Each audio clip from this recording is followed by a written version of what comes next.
Hey guys, welcome back to another video. Today I'm going to be doing a full room setup tour and it's going to be absolutely amazing because I've been saving up all of this equipment and stuff for about 4 to 5 years now and I'm very happy with what I've got. I'll be telling you guys all the technical details. I'll be telling you guys all the tips and tricks that I've learned along the way and products to avoid or products to get because they're just amazing. So let's get started here with doing a little room spin around. To start off on this side, I got a closet.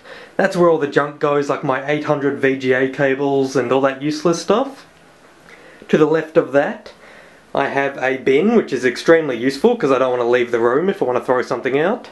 I have my main PC, which is right under there. I'll be talking about that a bit more towards the end, but basically that's the HAF-X case and I built this PC myself about 4 years ago. So it is fairly old and I may be looking for an upgrade. But anyway, on to the next thing. We'll stick underneath the table. I have a little piece of foam that was left over from when I was soundproofing. I rolled it up and I tied it together with a VGA cable because they're useless. And they're worth less to me than a piece of rope would be. So there we go, that's my homemade footrest. I've got my power surge protector slash blah blah blah.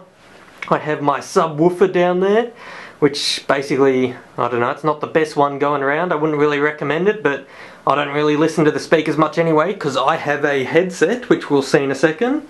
But I'll show off the rest of the room. I got my main table there with my triple monitor stand on top of it. I have another table next to that, which is kind of the office side where I've got pens, paper, there'll be a printer eventually in that blank spot there.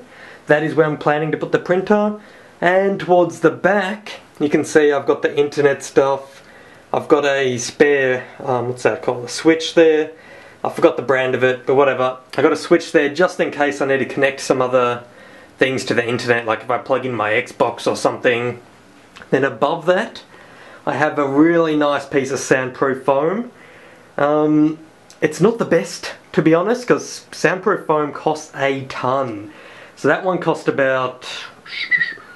probably about 80 bucks for that slice there, because I think we got it for like 200 for the bigger slice, which was double the size.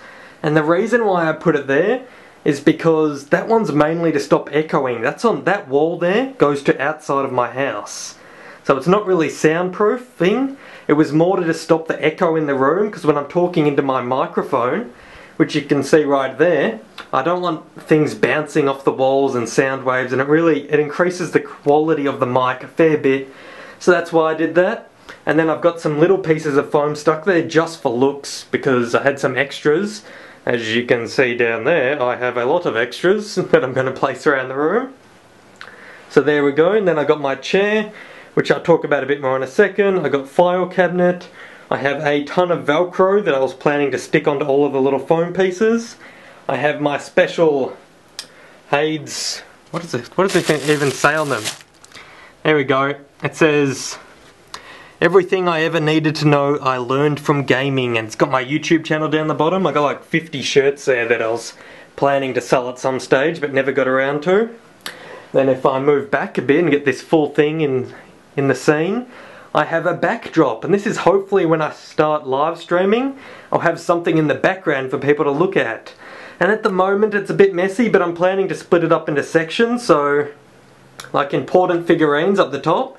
Then I'll have like an Xbox section, which is already kind of Xboxy. And then I'll have a Nintendo 64 section, but at the moment my Nintendo 64... And my recording stuffed up. Haydz is the best at using handheld cameras there ever was. Anyway, let's continue on here. We've got the Nintendo section with the Nintendo 64 up there. I think that's where it cut out. Hopefully it was and we didn't skip something.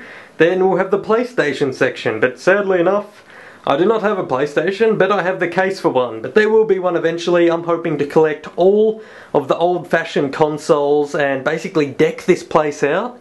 Get another little desk here, put a big TV on it, and then have like a AV switcher board so I can switch between all the consoles and hook them all up to one TV and just be like, I want to play Super Nintendo. Turn the TV on, switch the AV control board, put in a game, done. That'll be absolutely amazing, but that's not set up yet, so there you go. Just have a look at that stuff. Pretty cool. soundproof foam, which is going to go around the wall up here and then across the top of there, because that's the main wall that goes onto the bedroom next door. And to avoid as much sound as possible, I'm going to deck out that wall with all the little pieces of foam. And as you can see, there's already a big piece behind there. And to the left here, there's actually 2 pieces on the door. There's one piece of foam on this side, and there's another piece of foam on the other side. And there's also this little door thing you jam under the door, so when you open it, it kind of blocks the air underneath the door. That's helped with soundproofing a fair bit as well, so that's pretty cool. And then further to the left, we're back to the cupboard. Alright, let's spin back around. Why did I spin that way? That was awkward. Now let's get into the details of all the cool stuff you guys want to check out. So first off, I'll show off my chair. I got this from Costco, and honestly, it is probably the best chair you can buy. It has the backrest support. Whoop, there we go, right there. It's got the mesh so it doesn't get all sweaty if you're hardcore gaming all day and night. It's got the adjustable arms, it's got the adjustable bottom, it's on wheels, it's extremely heavy and durable. I have not noticed any scratches, dent or wear marks in it since I got it. And basically it's amazing. It's like $300, so if you want to pick up one of them, highly recommended chair.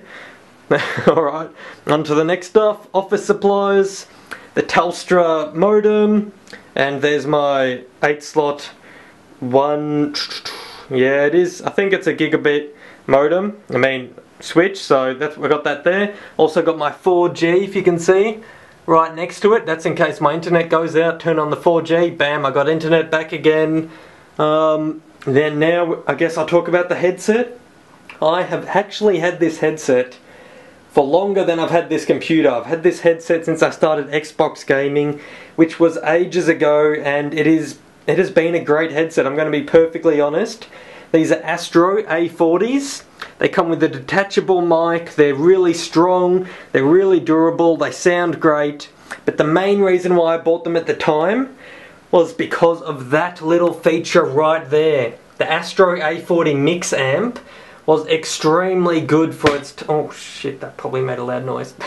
Was extremely good for its time. It allowed you to connect these Astros to your Xbox, to a PlayStation. If you go to a LAN, you can pull that little red thing off and have amazing sound quality at LAN. It was just amazing. Like, that was the best thing going around, and I'm really happy I bought that headset because it lasted me 5 years with amazing quality. And I've been using it on Xbox, PlayStation and PC. You can't get any better than that. They were expensive though. I'm going to go ahead and say that now. If you're buying out one just for PC and you just want something to use for the gaming, I wouldn't buy one. But if you're going thinking of the long term, you play console as well, there's nothing better than the Astro A40s or A50s or 60s or whatever they're selling these days. So there you go. Now we'll move up to the screens. I have 3 ASUS screens. 2 of them are 24-inch 60Hz monitors, and the middle one is a 144Hz 3D monitor. So that was extremely good, and I got all the brands, so the screens look exactly the same. You can't tell which one's the 3D one or the 144Hz one, but of course I did put it in the middle because that's where my main games will be played. This screen on the left is for reading big documents, like if I've got Excel documents, if I'm editing server files, I've got big server logs. This screen, on an angle like that, is actually amazing. I was like, will I use 3 screens? And I'm like, I don't know, I'll get one and try it out. Yes, I did. I'm using 3 screens. It is absolutely amazing. It's the same jump from 1 to 2 as I got from going from 2 to 3. That's how much better it was. For those of you who have 2 screens, get a 3rd one, definitely worth it. And I just have it like this because I do a lot of long text file and Excel type documents. So that's why I put it going up like that. Oh, and the screen's going off. Thanks for that. Energy saving screens. Cheers. Alright, on to the next thing. That actually increased the picture quality. Yes! On to the next thing. I have my blue Yeti up here. If I was getting into YouTube, my suggestions about this piece of hardware is the AT2020 seems better out of the box. If you're looking for a fairly cheap microphone, oh shit, the battery thing's flashing, fuck!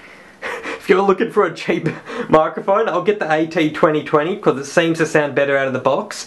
But if you get the Blue Yeti, buy the Blue Yeti shock mount and attach it to a boom arm like I have there. I think that's a Sam. No, that's the stupid pop filters. It's Sam. No, I think they were made by the same guy. I don't know. Samsung. Wow, what a copy of Samsung, but whatever. Samsung PS01 focus. I'm bad at cameras. So there we go. We've got the boom arm that lets you move the microphone around. It's extremely good, guys. You can just move the camera, the boom arm, wherever you want to put the microphone right in front of your face. So if you're sitting down, you can pull it right down to below the monitor, or you can have it up there. So Blue Yeti mic, get the shock mount and boom arm for it, and the pop filter's optional, depends where you do, if you want to have it there. Onto the top of the monitor, nearly forgot about that bad boy. The Logitech 1080p, I think it is. It might be 720p. No. The brand before, the shittier one that Goldie has is 720p. This one's 1080p, costs a little bit more. I would probably recommend getting the 1080p just because it's slightly better. But if you're only doing little squares in the corner of your videos, just go grab the 721. But Logitech, definitely a good brand for that. What's next here? We have the brand. What's the brand for that? The monitor stand. I don't actually know, so forget about that. It wasn't that good anyway. I heard there's some other good ones going around. Just don't listen to me about monitor stands. That was the first one I bought, and the only reason why I bought it is because it was the only one on PC case gear that could hold 3 monitors. That's the only reason why I got it. Other than that, it was pretty shit, to be honest. I had problems with it. Alright, here we go. The CMStorm. What am I talking about? CMStorm mechanical cherry red switch keyboard. If you don't have a mechanical keyboard, definitely grab one. And if you're grabbing one, I would very highly recommend the cherry red key switches. I have tried them all. I know what I'm talking about. They're definitely a preference thing because some people hate the red ones. But I have to say the red ones are, I would say, in my opinion, are the best. Especially for gaming, because they're the easiest to press down and double tap. And especially in Minecraft, which I had to play a lot, you had to double tap W to sprint. And on all the other keyboards, I could nearly smash something. It was impossible to double click. It was just retarded. But anyway, Cherry MX switches on basically any mechanical keyboard will do you good, but the CMStorm and the Corsair one would be my favourite. I know there are other good brands like Ducky and stuff, but they don't really come with good wrist. What is this? Some type of attachment for your wrist. They don't come with that. And I love that stuff, so bam. The Corsair one and the CMStorm one have a nice little flat thing there. So it's extremely comfortable. That's why I decided to pick that up. Now for mouse. This is the best mouse ever. It is the Razer Deathadder. It's the 2014 edition or something. But any Razer Deathadder is extremely good. It's got 2 buttons on the side. There you go. It's got the scroll wheel button, the left tilt on it, I think, as well. I don't know, I've never pressed that button. And it's got right and left click. It's got everything you need. It's extremely good. Honestly, unless you're going MMO and you want 1 billion buttons, this is definitely the mouse for you. And I've got the Razer Goliath control pad. So that's another good option as well. But I mean, I'm sure you could get a better mouse pad if you wanted. But anyway, that one's pretty good if you don't have one. I've got some CDs. Those speakers and the subwoofer were Edifier ones. If you are buying speakers, I would recommend getting 2.1 surround sound. If you get 5.1, you just got too many speakers and it looks ugly and it's a massive pain in the ass. Just wires going everywhere. But if you just have a left and right speaker and a sub underneath, you get some good sounds out of it. It's pretty good if you ask me. I like the vibrations coming from the subs. Another option would just be to get the left and right speakers, so just 2 speaker setup. That would also be pretty good if that was your preference, but I like vibrating the ground to be a sick. Yay, it stopped recording again. I am so good. This camera's pissing me off. Someone please tell me how to use this camera. What is it? It's a Canon 650D or something. Get on my level, Canon 60D. You're pissing me off with this stupid stop recording stuff. I got the little mat there to wheel my chair around, and I'm just going to sit down on the chair here to show off my PC, and you cannot see absolute shit because it's perfectly dark down there, but There you go, you can have a look at my VGA cable hanging out the side of that. No, you can't, that's perfectly dark as well. Alright, sick. I'll probably put the computer components down in the description below. But I am going to mention my setup may change very soon. If I can get enough money, I am going to build a new 2011-3. Is that the series of the motherboard? The latest enthusiast range, whatever that is. I'm pretty sure it's 2011-3. And I want to get the Extreme Edition processor, because oh my god, 8 cores would be absolutely amazing, and I'll be able to render videos so much quicker, get so much work done at amazing speeds, and that'll be an absolute beastly machine if I can pick that up. Because the last time Intel released an enthusiast motherboard, I bought it. I have the 1136 chipset in this computer right here, and this was the last motherboard Intel released that was any good for enthusiast. Since then they've been releasing absolute crap, and the consumer grade motherboards have been doing better than the enthusiast ones, so there was no point buying it. But I've got like triple channel RAM in here. I've got my Intel 930, which was pretty good. That had some good overclocks on it. I think I got this machine to 4 GHz, and that was good back in the day when I built it. It had USB 3 on the case, and I had a SSD in here. I mean, I was way ahead of the times when I built this, but now it's getting a bit old, so up to the upgrade of the new enthusiast range. Hopefully I can afford that, and if not, I might just upgrade to the 2011-3 chipset anyway, but I'll just get a cheaper processor. I think the RAM's like $400 for 16 gig. Oh wow, I don't know what I'm going to do with that. But anyway, that's my future build. That is my old build. Specs in the description. That is all my stuff. ASUS. Oh, let me try and guess the model number. V26 28 VH. Blah, blah, blah, blah. Something along those lines. Anyway, they're really sick. I'll definitely pick them up and get the 144Hz version if you have some spare cash laying around. Blue Yeti, amazing mice, Deathadder, iPhone, highly not recommended. Fuck you Apple if you're watching this. You're a piece of shit. I love Google. Google for life. Except with my phone, because this was a free phone. You can't get better than free, guys. If anything's free, it's automatically better. So there you go, there's my setup. Hopefully I answered all your questions. I might do an updated video on this guide if I decide to build a new computer with the new Extreme Edition Enthusiast CPU, because that'll be absolutely sick. But if not, this will be the last setup video in quite a while. Hopefully you enjoyed it. Buy all the same stuff. What am I even saying? The same stuff as me, because everything I pick is absolutely amazing and is the best. So please get it, it is amazing. Buy everything, it's the best. Buy everything. Bye. See you later. It says this is out of batteries.